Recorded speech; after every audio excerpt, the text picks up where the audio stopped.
Dubai నుంచి అక్రమంగా బంగారం తీసుకొస్తూ దొరికిపోయిన కన్నడ నటి రణ్యారావు కేసు దర్యాప్తు కీలక మలుపు తిరిగింది. కేంద్ర దర్యాప్తు సంస్థ సిబిఐ రంగంలోకి దిగింది. ఆమెపై సిబిఐ అధికారులు కేసు నమోదు చేశారు. త్వరలోనే రణ్యారావును విచారించే అవకాశం ఉంది.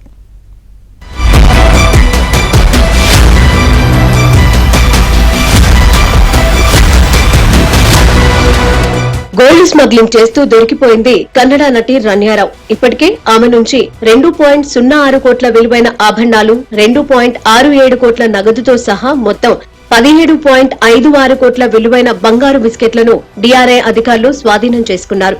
రణ్యారావు ల్యాప్టాప్లు, ఫోన్లు జప్తు చేసుకుని ఫోరెన్సిక్ ప్రయోగశాలకు పంపించారు.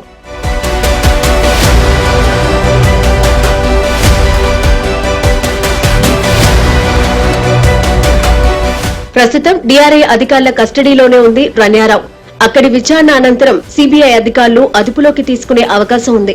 ఆమె కాల్ డేటాలోని వివరాల ఆధారంగా ఢిల్లీ, ముంబైలోనూ సిబిఐ అధికారులు దర్యాప్తు ప్రారంభించినట్లు తెలుస్తోంది. ఇక రణ్యారావు కేసులో సంచలన విషయాలు వెలుగులోకి వస్తున్నాయి. రణ్యారావు వీఐపీ ప్రోటోకాల్స్ ను దుర్వినియోగం చేస్తూ ఓ సిండికేట్ ముఠ బంగారం దందాను నడిపిస్తున్నట్టుగా గుర్తించామని డిఆర్ఐ తెలిపింది. రణ్యారావు కూడా సిండికేట్ లో భాగమని డిఆర్ఐ అధికారులు భావిస్తున్నారు. రణ్యారావు శరీరంపై పలు చోట్ల గాయాలున్నట్లు డిఆర్ఐ అధికారులు చెప్పడం సంచలనంగా మారింది.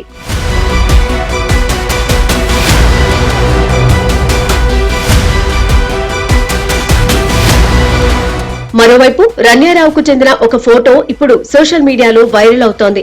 కంటి కింద గాయాలు, ఉబికిన మొహంతో ఆమె ఫోటోలో కనిపిస్తోంది. దీంతో ఆమెకు ఏమైంది, విచారణ పేరుతో ఆమెపై దాడి జరిగిందా అంటూ అనుమానాలు వ్యక్తమవుతున్నాయి.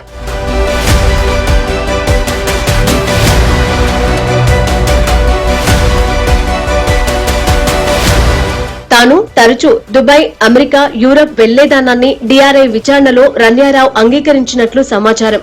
ఈ నేపథ్యంలో కన్నడ నటి అక్రమ స్మగ్లింగ్ నెట్వర్క్ ఏదైనా ఉందా అనే కోణం నుంచి ప్రస్తుతం డిఆర్ఐ ఆరా తీస్తోంది. నటి బంగారం స్మగ్లింగ్ వెనుక ఓ ప్రముఖ రాజకీయ నాయకుడి హస్తం ఉన్నట్లు కథనాలు వినిపిస్తున్నాయి. దీంతో ఈ కేసు రాజకీయ ప్రకంపనలు రేపుతోంది.